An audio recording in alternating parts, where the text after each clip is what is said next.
প্রতিবাদে রাজধানীর জাতীয় প্রেস ক্লাবের সামনে সড়ক অবরোধ করে বিক্ষোভ করেছে জাতীয় হিন্দু মহাজোট সহ বিভিন্ন সংগঠন।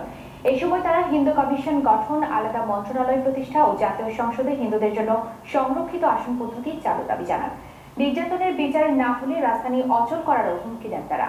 বিস্তারিত মহিউদ্দিন আহমেদের রিপোর্টে। দশম জাতীয় সংসদ নির্বাচনের পর দেশে বিভিন্ন স্থানে হিন্দুদের বাড়িঘর, মন্দিরে হামলা ও তাদের উপর নির্যাতন করে সাম্প্রদায়িক শক্তি। হামলাকারীদের শাস্তি ও সংখ্যালঘুদের নিরাপত্তার দাবিতে সকাল থেকেই তারা অবস্থান নেন জাতীয় প্রেস ক্লাবের সামনে। বঙ্গবন্ধু পরিষদ, জাতীয় হিন্দু মহাজোট, হিন্দু ছাত্র মহাজোট প্রায় 30 শতাধিক সংগঠন এই কর্মসূচিতে অংশ নেয়। সেখানে তারা সড়ক অবরোধ করে বিক্ষোভ করতে থাকে। এই সময় প্রেস ক্লাবের সামনে সড়কের যান চলাচল বন্ধ হয়ে যায়। বিক্ষোভকারীরা বলেন, সংখ্যালঘুদের নির্যাতনের বিচার না হলে তারা ঢাকা শহর অচল করে দেবেন। জাতীয় নির্বাচন ঘিরে যুগ যুগ ধরে একইভাবে হিন্দুরা নির্যাতনের শিকার হলেও তাদের নিরাপত্তা নিয়ে সব রাজনৈতিক দল রহস্যজনক ভূমিকা পালন করে বলে মন্তব্য করেন তারা।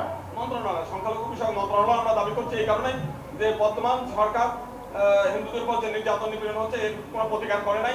হিন্দু কমিশন, পৃথক মন্ত্রণালয় এবং জনসংখ্যার আনুপাতিক হারে জাতীয় সংসদের সংরক্ষিত আসনের দাবি জানান বিক্ষোভকারীরা। যদি যৌথ নির্বাচন প্রথা চলতেই থাকে, এই দেশে হিন্দু থাকবে না, এই দেশ থেকে হিন্দু বিলুপ্ত হয়ে যাবে। নির্বাচন পদ্ধতি বাতিলের দাবি জানিয়ে তারা বলেন, চলমান পদ্ধতিতে ভোট হলে হিন্দুরা ভোট দেওয়া থেকে বিরত থাকবে। Mohiuddin Ahmed, GTV news, Dhaka.